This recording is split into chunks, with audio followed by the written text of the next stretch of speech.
दो नहीं, एक पुत्र को जन्म दिया था सीता ने। श्री राम एवं सीता जी और लक्ष्मण के वनवास से वापस अयोध्या आने के बाद की घटना पर है।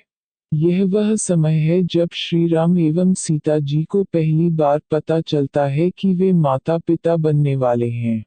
यह सूचना मिलने पर कि सीता जी गर्भवती हैं, पूरे महल में खुशियों का माहौल बन गया। श्री राम के साथ साथ परिवार के सभी सदस्य अत्यंत प्रसन्न थे। लेकिन इन खुशियों के जाने का और दुखों के आने का समय दूर नहीं था। जल्द ही यह बात सबके समक्ष आने लगी कि सीता जी अपने पति से दूर एक पराये लंका में रहकर आई हैं, लेकिन सब जानते हुए भी श्री राम ने उन्हें अपने जीवन में पनाह दी है। यह ऐसा समय था जब पत्नी यदि एक रात भी अपने पति से दूर रहती थी, तो उसे दोबारा पति के घर में दाखिल होने की अनुमति नहीं मिलती थी। लेकिन लंबे समय के लिए रावण की लंका में रहने के बावजूद भी सीता जी अयोध्या के महल में सुखी थी। यह देख अयोध्या की सभी पत्नियां भी अपने पति का विरोध करने लगी।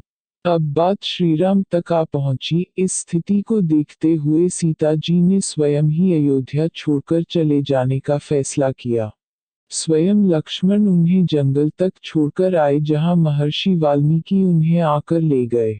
इस समय सीता जी गर्भवती थी। यह ऐसा समय था जब उन्हें श्री राम की सबसे अधिक आवश्यकता थी, लेकिन प्रजा का सुख देखते हुए उन्होंने महर्षि वाल्मीकि के आश्रम में एक आम सन्यासिन बनने का निर्णय ले लिया। आश्रम में पहुंचकर महर्षि वाल्मीकि ने उन्हें अयोध्या की सभी बातें भुलाकर एक सामान्य जीवन व्यतीत करने की सलाह दी, तभी वे अपने दर्द से बाहर आ सकती है। कई दिन बीत गए, दिन कुछ महीनों में भी तब्दील हो गए। वह समय बेहद समीप आ गया जब सीता जी एक संतान को जन्म देने वाली थी। इस बीच ना उन्होंने अयोध्या के साथ किसी प्रकार का कोई संपर्क साधने का प्रयास किया और ना ही वहां से वाल्मीकि आश्रम में कोई सुखद संदेश आया। कहा जाता है कि सीता जी के अयोध्या छोड़ देने के बाद श्री राम ने राज्य तो बखूबी संभाला, लेकिन वे अंदर से दुखी रहने लगे। यह भी कहा जाता है कि श्री राम सीता जी की खटिया की ऊंचाई से भी नीच जमीन पर सोते थे। कुछ और दिन बीते तो वाल्मीकि आश्रम में नन्हे से बच्चे की किलकारी गूंज उठी। सीता जी ने एक सुंदर बालक को जन्म दिया।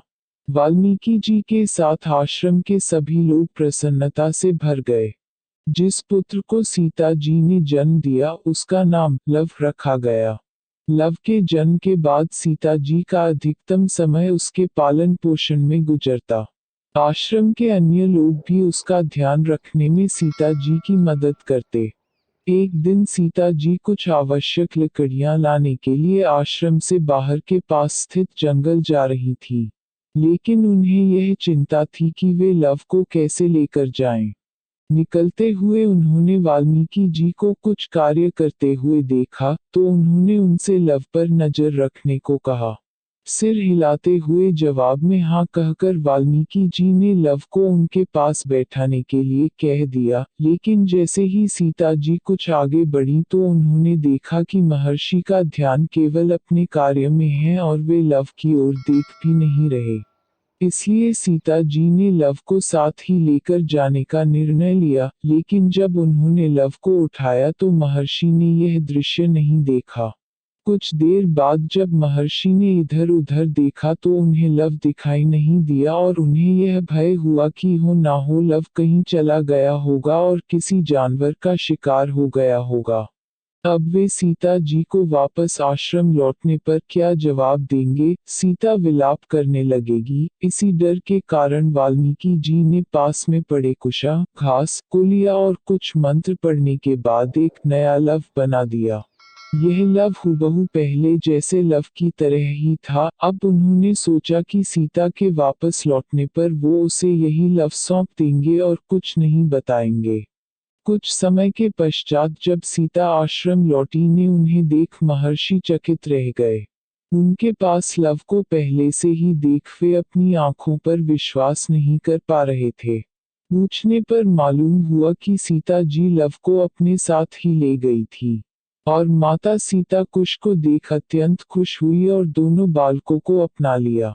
जय श्री राम। दोस्तों, अगर वीडियो पसंद आए तो सब्सक्राइब जरूर करें। जय श्री राम।